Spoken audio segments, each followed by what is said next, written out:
Hi, it's Lou Manfredini, Ace's home expert. We're going to talk about sharpening stones today. This is a highly specialized thing, but it's old school and it still works.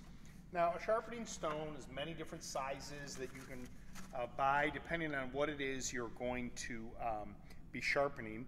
This is a larger stone that has its combination, right? Both fine and coarse, you can see at the top, and you can use this for any kind of knife or any kind of cutting tool that you may want to sharpen. And if you talk to any woodworkers or people that are crafters, they'll tell you that using a sharpening stone is the best way to keep your tools sharp.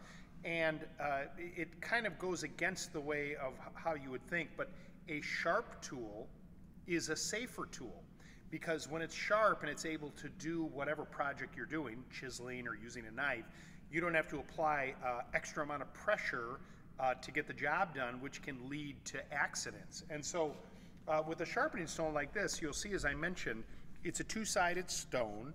This is the coarse side and this is the fine side. And you really, when you feel it with your fingers, you really can't tell, but that's how it is. Now, this is a wood chisel right here.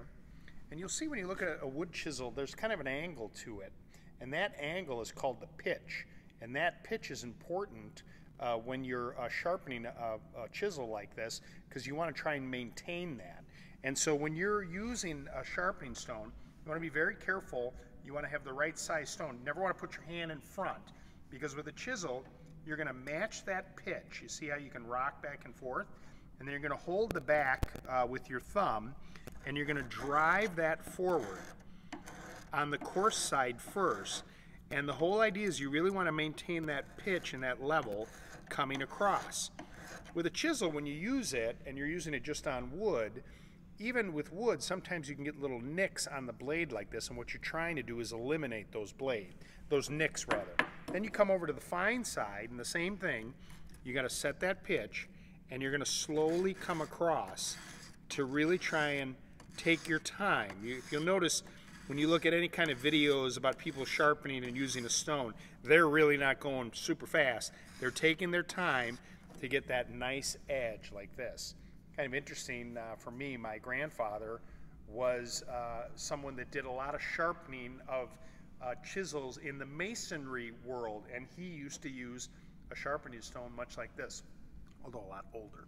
Now you can do the same thing with a knife. Now a knife too has an edge on it. You can kind of see that edge in the reflection there that comes on both sides. Remember that using a stone like this, with a knife you can probably do something. Again, you got to be very careful. Keep your digits and fingers away from that.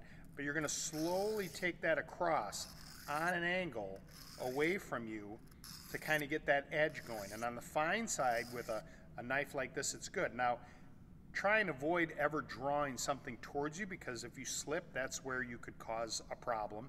Then you want to go out and do the other side, just switch hands, and you want to, again, make sure you're clear and come across very slowly. You're not in a hurry with this.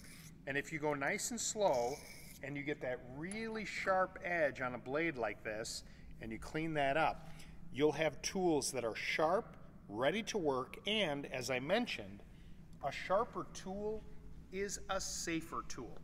If you'd like more information on other things that you can find at your local participating Ace store, just leave a comment on the bottom and you may see a video coming from us.